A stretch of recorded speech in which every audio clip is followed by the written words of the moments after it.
Hello friends, welcome Dino's kitchen and vlogs. നമ്മൾ ഇന്നൊരു trip പോവുകയാണ് കേട്ടോ. ഒരു 1 ഡേ ട്രിപ്പ്.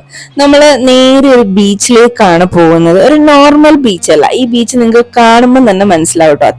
അത്രയ്ക്കും ഭംഗിയുള്ള ഒരു ബീച്ചാണ് കേട്ടോ. നല്ല അടിപൊളി വൈബാണ്. ഫോട്ടോഷൂട്ട്സിനാണ് ഏറ്റവും കൂടുതൽ ബെറ്റർ ആയിട്ട് എനിക്ക് തോന്നിയത്. അപ്പൊ എന്തായാലും നമ്മൾ ഇപ്പൊ പോയിക്കൊണ്ടിരിക്കുന്നത് ലെമൂർ ബീച്ചിലേക്കാണ്. തമിഴ്നാട് കന്യാകുമാരി ഡിസ്ട്രിക്റ്റിലാണ് ഈ ഒരു ബീച്ച് വരുന്നത്. നമ്മൾ കന്യാകുമാരി കാണാനൊക്കെ പോകുന്നവർക്ക് ഈ ഒരു സ്ഥലം നിങ്ങൾ ഒട്ടും തന്നെ മിസ്സാക്കരുത് കേട്ടോ. അത്രയ്ക്കും വൈബായിട്ടുള്ള ഒരു ബീച്ചാണ്. നമ്മളൊരു ഇന്റർനാഷണൽ ബീച്ചിന്റെ ലുക്കാണ് കേട്ടോ ഈ ഒരു ബീച്ചിനുള്ളത്. നമ്മുടെ സാധാ നോർമൽ ബീച്ചിനേക്കാളും അതിനെ ഭംഗിയാക്കുന്നത് അതിന്റെ ആ ഒരു കളറും അതുപോലെ തന്നെ അവിടുത്തെ ആ ഒരു വൈബ് ഒരു പ്രത്യേക വൈബാണ്. എന്തായാലും ഞാൻ കൂടുതൽ പറയുന്നില്ല. അപ്പൊ എന്തായാലും നമുക്ക് വീട്ടിലോട്ട് പോയി നോക്കുമ്പോൾ തന്നെ മനസ്സിലാവുമല്ലോ. ഇപ്പൊ നമ്മളിപ്പോ ഉള്ളത് തമിഴ്നാട് എത്തിയിട്ടുണ്ട്. ഇനിയിപ്പോ നമുക്ക് നേരെ കന്യാകുമാരിയിലാണ് നമ്മുടെ ഈ ഒരു ബീച്ച് ഉള്ളത്. അപ്പൊ നമ്മളൊരു ഫാമിലി ട്രിപ്പാണ്, എല്ലാവരും ഉണ്ട്. നമുക്ക് ഓണം വെക്കേഷൻ ടൈമിലാണ് നമ്മൾ പോകുന്നത് കേട്ടോ. അപ്പൊ എന്തായാലും നമ്മള് ലെമൂർ ബീച്ചിന്റെ ഏകദേശം അടുത്തെത്താനായിട്ടുണ്ട്. കുറച്ച് ഉള്ളിലായിട്ട് ഒരു ഹിഡൻ ബീച്ചാണിത്. കുറെ ഉള്ളിലോട്ട് പോകുമ്പോഴാണ് നമുക്ക് ഈ ഒരു ബീച്ച് കാണാൻ പറ്റുന്നത്. അതുകൊണ്ട് തന്നെ ഒരുപാട് ആർക്കും അറിയില്ല. ഇപ്പൊ കുറച്ച് ആളുകൾക്കൊക്കെ അറിയാം. ഞാൻ ഒരുപാട് നാള് മുന്നേ ഒരു വീഡിയോ കണ്ടത് മുതൽ ഭയങ്കര ആഗ്രഹമായിരുന്നു കേട്ടോ ഈ ഒരു ബീച്ചിൽ വരണമെന്ന്. ഏകദേശം 1 വർഷത്തിന് മേലെ ഈ ആഗ്രഹം തുടങ്ങിയിട്ട്. പക്ഷെ ഇപ്പോഴാണ് അത് സാധിച്ചു കിട്ടിയത് കേട്ടോ. അപ്പൊ എന്തായാലും നമ്മൾ കുറെ നാൾ പ്ലാൻ ചെയ്യുന്ന ഒരു സ്ഥലമായിരുന്നു. എന്തായാലും നമ്മൾ ഈ ഒരു വെക്കേഷൻ ടൈമിൽ തന്നെ വരാമെന്ന് വിചാരിച്ചു. ഇവിടെ ഞാൻ പറഞ്ഞ കണക്ക് ഒരു ഹിഡൻ ബീച്ചാണ്. ഒരുപാട് ആളുകളൊന്നും ഇല്ലാത്തത് കൊണ്ട് തന്നെ നിങ്ങൾക്ക് ഈ ബീച്ച് നോക്കുമ്പോൾ കാര്യം മനസ്സിലാവും. ഇനി നമുക്ക് കുറച്ചും കൂടെ നമ്മുടെ വണ്ടി പാർക്ക് ചെയ്യുന്ന ഏരിയ ആണ്. അവിടെ നിന്ന് നമുക്ക് ഇനി കുറച്ചും കൂടി നടന്ന് ഉള്ളിലേക്ക് പോകാനുണ്ട്.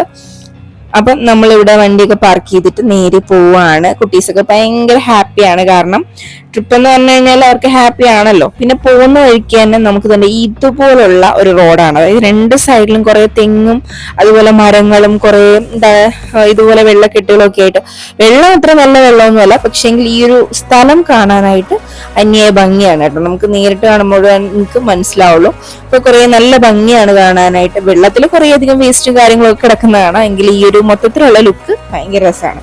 അപ്പൊ ഇനി നമുക്ക് നേരെ നമ്മൾ പോകുന്നത് നമ്മുടെ ബീച്ച് അടുത്തെത്താനായി. അത്രയ്ക്കും ഇനി കുറച്ചും കൂടി നടന്നാൽ മതി. അപ്പൊ കുറച്ചുകൂടി നടക്കാനുണ്ട് കേട്ടോ. അപ്പൊ നടന്ന് നമ്മൾ ഉള്ളിലേക്ക് പോയി കഴിഞ്ഞാൽ നമ്മുടെ ബീച്ചെത്തി. ഒരു 1 ഡേ ട്രിപ്പ് ഒക്കെ പ്ലാൻ ചെയ്യുകയാണെന്നുണ്ടെങ്കിൽ ഈ ഒരു ബീച്ച് നിങ്ങൾക്ക് ചൂസ് ചെയ്യാം. അത്രയ്ക്കും വൈബായിട്ടുള്ളൊരു സ്ഥലമാണ്. പിന്നെ നമുക്ക് മറ്റ് ബീച്ചുകളെ അപേക്ഷിച്ച് ഒരുപാട് വലിയ ബീച്ചോ അല്ലെന്നുണ്ടെങ്കിൽ ഒരുപാട് ആളുകളുള്ള ബീച്ചോ ഒന്നും അല്ല. വളരെ ക്ലീൻ ആയിട്ടുള്ള അടിപൊളി വൈബായിട്ടുള്ള ഒരു ബീച്ചാണ്. അപ്പൊ നമ്മൾ നേരെ നമ്മൾ എത്താനായി. അതായത് ഈ സ്റ്റെപ്സ് കയറി കഴിഞ്ഞാൽ ബീച്ചാണ്.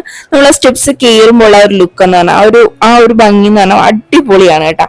ഇവിടെ നമുക്ക് പോകുന്ന സൈഡിൽ റൈറ്റ് സൈഡിൽ തന്നെ ആ ഒരു അമ്പലം കാണാൻ പറ്റും. ചെറിയൊരു ക്ഷേത്രമാണ്. ഇനി നമ്മൾ ഈ സ്റ്റെപ്സ് കയറി മുകളിലേക്ക് പോയി കഴിഞ്ഞാലാണ് നമ്മുടെ ബീച്ച് ഉള്ളത്.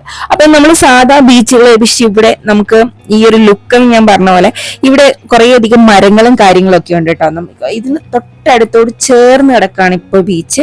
ഇപ്പൊ നമ്മൾ ഈ ഒരു ലുക്ക് എന്ന് പറഞ്ഞാൽ നിങ്ങൾക്ക് കാണുമ്പോൾ തന്നെ മനസ്സിലാവുമല്ലോ. നമ്മൾ ഇന്റർനാഷണൽ ബീച്ചിന്റെ ഒരു ലുക്കാണ്. നമ്മൾ ഈ ഒരു ബീച്ചിനെ തന്നെ കുട്ടി തായ്ലൻഡ്, കന്യാകുമാരിയിലെ കുട്ടി തായ്ലൻഡ് എന്നൊക്കെയാണ് അറിയപ്പെടുന്നത് കേട്ടോ. അത്രയ്ക്കും വൈബാണ്, രസമാണ് കേട്ടോ.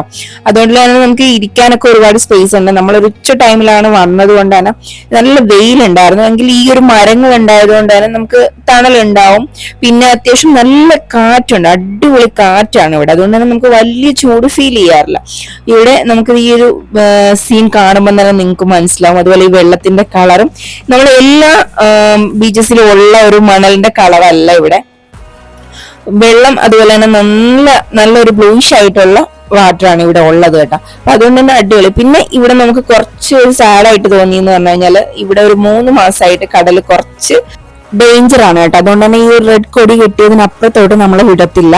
അതിനു മുന്നേ നമുക്ക് വെള്ളത്തിലൊക്കെ ഇറങ്ങാമായിരുന്നു. ഇനിയിപ്പം കുറച്ചുനാൾ കഴിയുമ്പോൾ ഒക്കെ ചിലപ്പോൾ ഓക്കെ ആവുമായിരിക്കും. പക്ഷെങ്കിൽ ഇപ്പോ കുറച്ച് ഡേഞ്ചർ ആയതുകൊണ്ട് തന്നെ അങ്ങോട്ട് ആരെയും വിടത്തില്ല. നമ്മൾ അങ്ങോട്ട് പോകാൻ അവരോട് ചോദിക്കുകയൊക്കെ ചെയ്തു. അവർ പറഞ്ഞു നിങ്ങൾ പോയി കഴിഞ്ഞാൽ ഞങ്ങൾ ജയിലിൽ പോകേണ്ടി വരും. അതുകൊണ്ട് നമ്മൾ പിന്നെ അതിന് മുതിർന്നില്ല. നമ്മൾ കരയിൽ തന്നെ ഇരുന്നു കേട്ടോ. പക്ഷേങ്കിൽ അവിടെ ഇരിക്കാൻ തന്നെ ലുക്കും ഭംഗിയൊക്കെ ആയതുകൊണ്ട് തന്നെ നമുക്ക് അവിടെ മടുപ്പിക്കത്തില്ല.